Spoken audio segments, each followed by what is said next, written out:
Hello, hello. How are you doing? I cannot believe this is the episode 52 of my podcast. This means that I have been doing this for a whole year, every week, not failing. Somebody said to me today, we went down to have a swim and a coffee down at the beach. We're in Spain now. And I met a friend and he said, I can't believe how active you are. Like, how do you get so much done? Like, the podcast, my posts, mini retreats, workshops. And I realized I have actually not spoken about this because I do get a ton done. I'm not going to lie. And through coaching myself a lot, because I didn't used to be able to do this, and coaching my clients, I realized there's pattern that you can easily break if you are struggling to get things done. If there's just some things you want to do that you don't seem to be able to ever get around to do, and you procrastinate. So the three things I find that people really struggle with, and I used to struggle with as well, is normally three things that are in the way of getting things done. One is if I try to plan my time, right, I cannot plan in a way that is optimal. So basically, you try to plan, but so much so much is gonna go get in the way that you don't do it. And this comes back to especially veterinarians, like our perfectionism and black and white thinking. The second thing we think when we try to plan things and get a lot done is our brain thinks, I will probably not follow my plan. And this comes back to being afraid of failure. So why even try it if I'm not going to follow it? I'm not going to follow it. I'm going to beat myself up. I'm going to like feel pain because of the failure. And also it could be because I tried it before to plan my time and get things done and it didn't work. And the third thing that can get in the way is for me, in order to sit down and plan my time and get things done, I need to feel inspired and motivated. And I just don't feel it. Like I say I'm going to do it and then I don't because I don't feel motivated. And this actually comes back to our brains being really afraid of new things and having this like, well, if I don't feel inspired, it must be because I don't really want to do it. And if I don't want to do it, I should probably not do it. It's like this weird thing our brain does. And I want to give you the tips that I used on myself and on my clients. So when you want to get a ton of shit done, or there's a big project you want to get done, or even just like I was coaching my client the other day, and she just wants to do some sort of workout or yoga 4 times a week, and she cannot seem to get it planned. She cannot seem to fit it in. And if it's something like that, or you want to like deep clean your house, or you need to write your CV, or you need to like whatever it is that you need to kind of plan your time because you're just not getting the stuff done that you want to get done and you just seem to waste a lot of time. There's a lot of things you just need to take into account and you need to know how your brain works so you don't get super frustrated and end up like beating yourself up at the end of the week or the end of the month because you then didn't do what you wanted to do.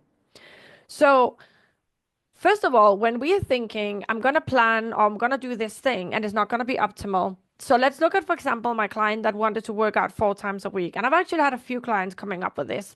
And they have both been, they're all been self-employed. So in theory, you should be able to tweak your time in a way that you can like make time for yourself.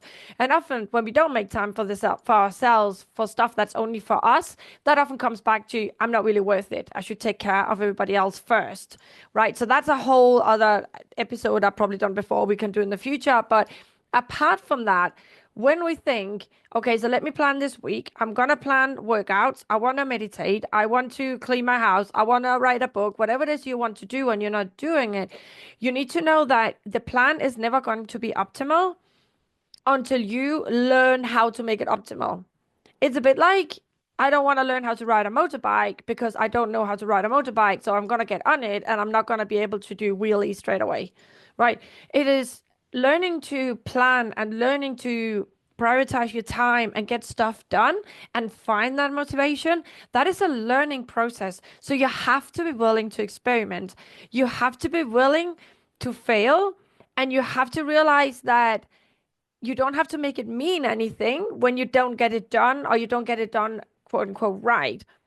Because a big part of the exhaustion we get around stuff is when we don't get it done. And now I sit here and beat myself up all weekend because I didn't get organized. And then I'm like, maybe I feel down because I didn't do the yogas. And now I feel all floppy and I don't feel flexible or strong or whatever it is I want to feel. And then I fell down, and then I just didn't eat chocolate instead. And then I'm beating myself up because now I'm eating chocolate and I should have done yoga. And and that like you could literally spend 10 to 20 hours of the weekend just beating yourself up for not having done yoga during the week. That's literally how our brains work. They're like, you've been a bad girl. And it just takes up so much energy. And then you feel even less inspired to plan and do stuff for yourself because now you just feel really tired and exhausted and burned out, literally.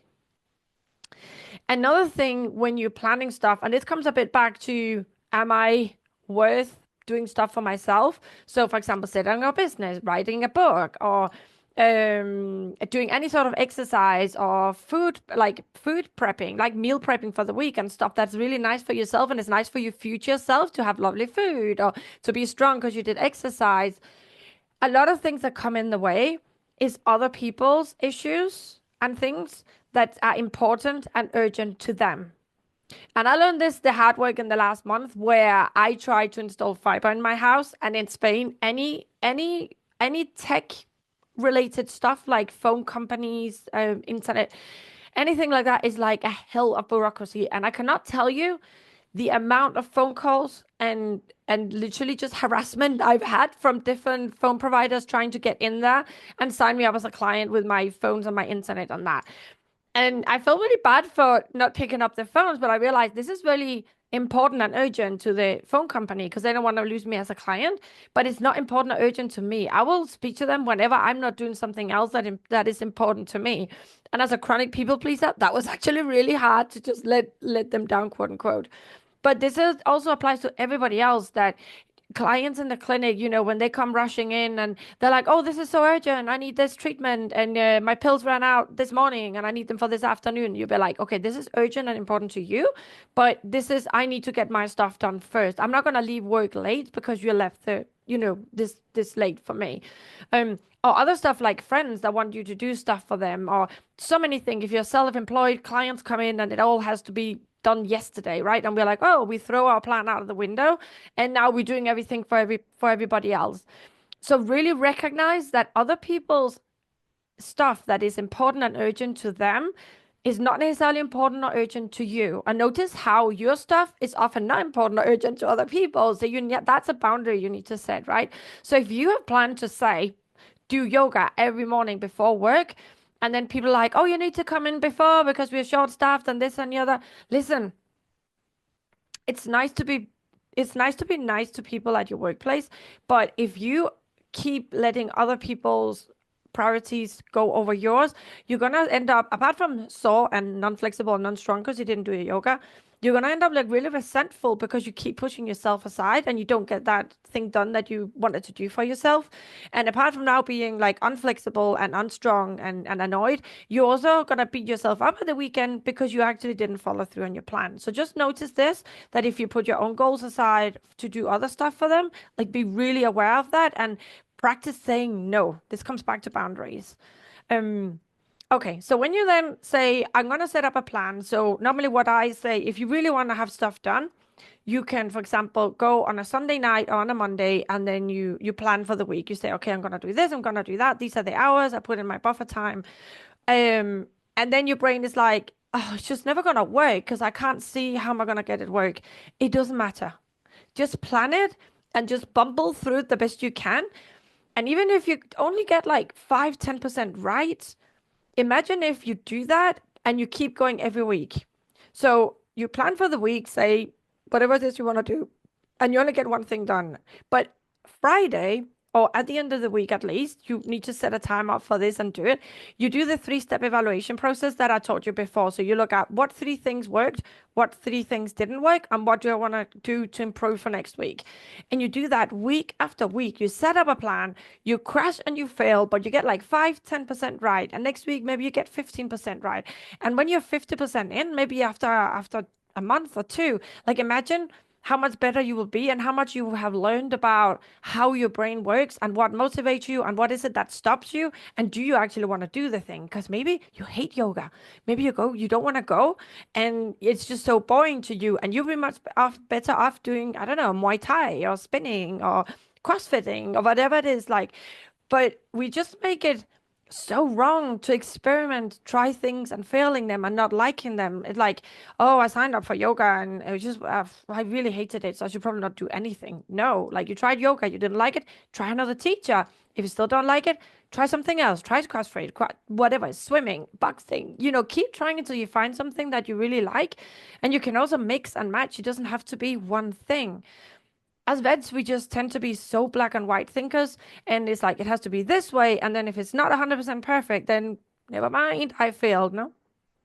So really be willing to experiment and be willing to only get it like 5-10% right in the beginning and then build onto it. In order to build onto it, you need to use the evaluation process, because if not, I sometimes meet up with my clients and and even I remember when I was coaching myself as well, I would get my journal out and I was like, I didn't do anything right and nothing worked this week. I didn't do anything what I planned to do.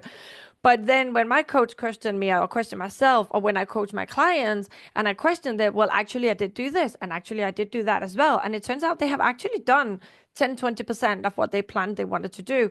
But because they're not done everything, their brains just disregard all the stuff they have done right, and then they make it mean that it's an utter and total failure when it actually isn't, right? You're just like learning to cycle or you're learning to swim. It's not going to be pretty and it's not going to be perfect in the beginning. You need to see it as a learning process.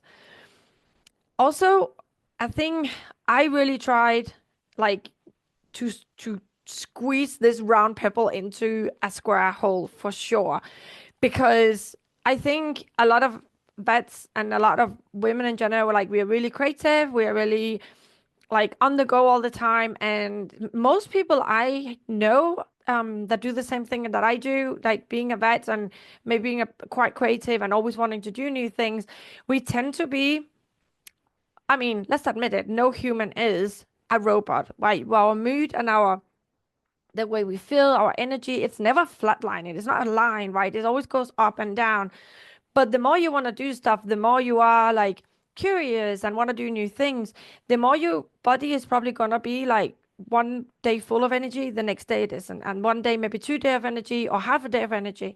And I tried to like just press through, and I said I was gonna do it this week and it has to be done this week. And I would just be like annoyed and exhausted, and it felt like the plan I had made for myself, it felt like somebody else had made it for me. And now I was tired and I started to resist the plan I had made. And it just turned into this weird thing where it was really exhausting. But now that I have practiced it for so long, and I've practiced it for a while, I have realized that for me now it works better in a more flexible approach. So instead of writing down specifically when I'm doing things, I'm just like, by Friday, I need to have this thing done. I want to have this done. And for example, this podcast episode, I'm recording on a Friday for Tuesday. And I'm just like, well, I just want to get it done before midday. Let's try and work around it. And I really take care of not having any like shoulds, have to, need to, you know, stick that down, try and force myself to do things. But we were like, oh, I really don't want to do an episode before the weekend, because then I can edit it and it can be up and I don't have to think about it over the weekend and then it's done, right?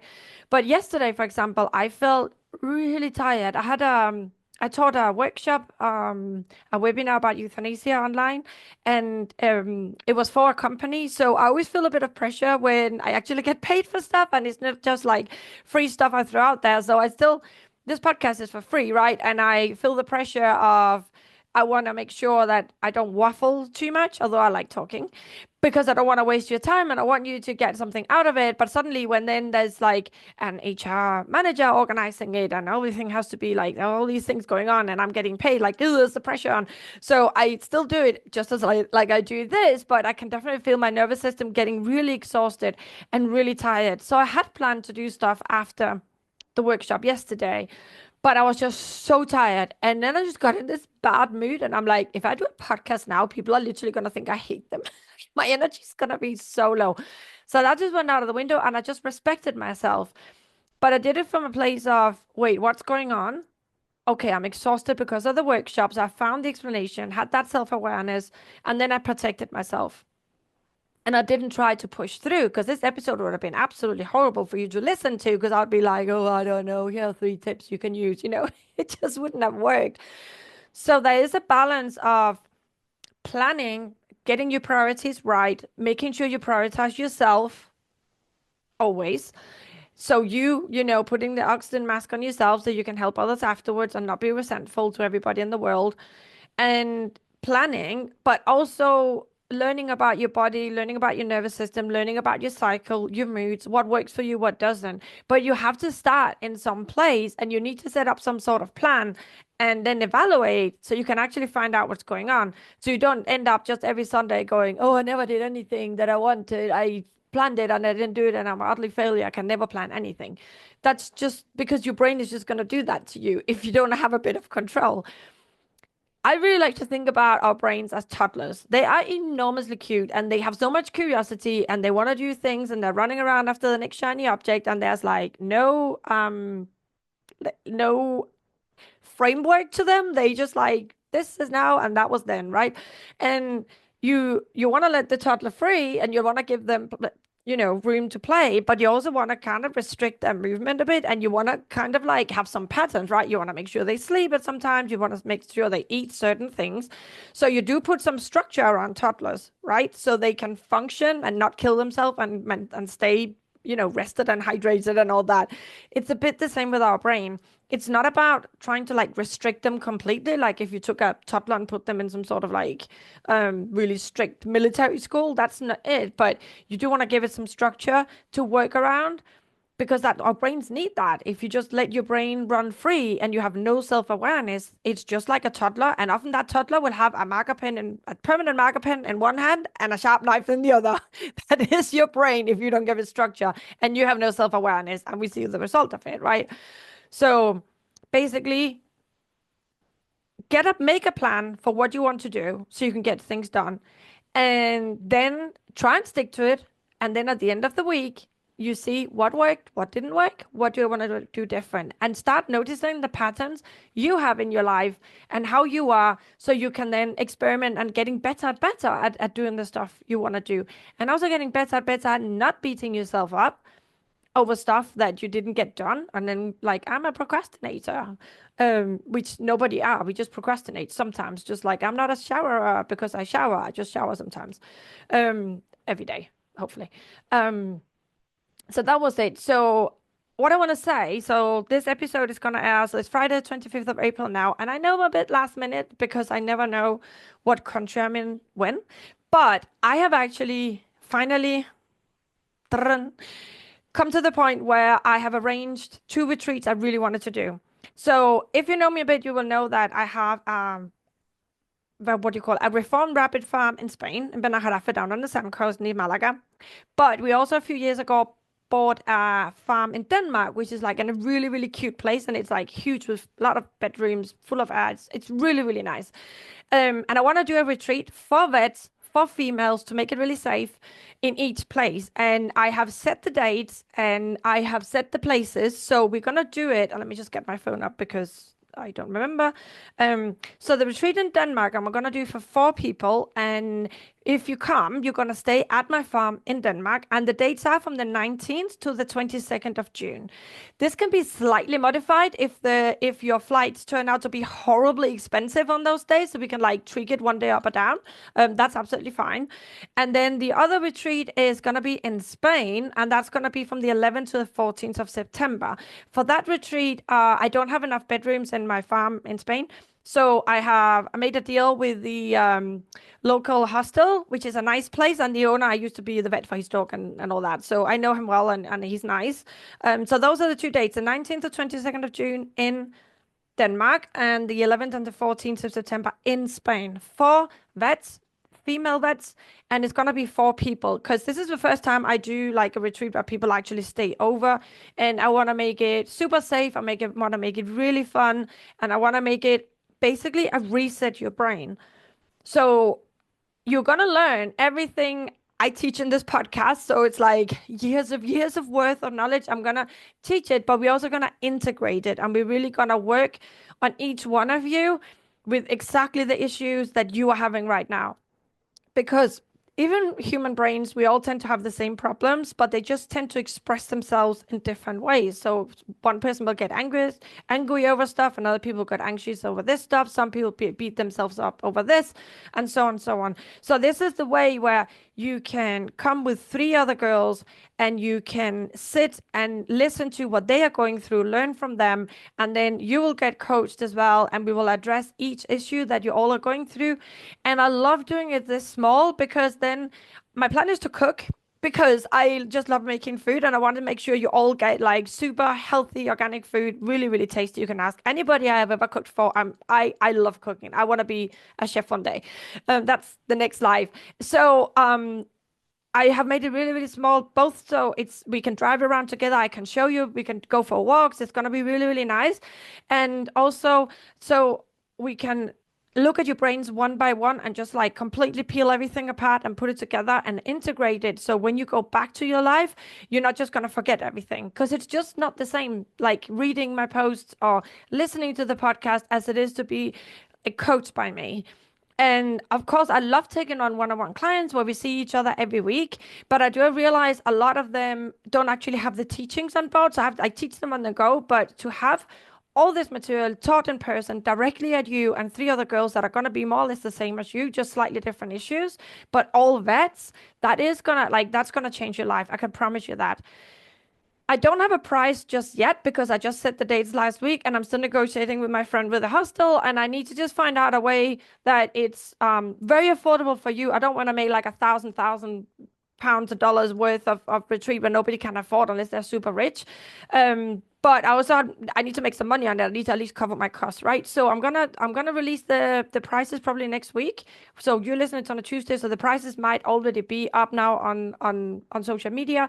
But if you're interested, please reach out, let me know, start looking at flights, and ask me any questions about what it's gonna involve, what it's not gonna involve, and I can't wait to do it because I think it's gonna be so much fun. I know it's gonna be so much fun. Take care.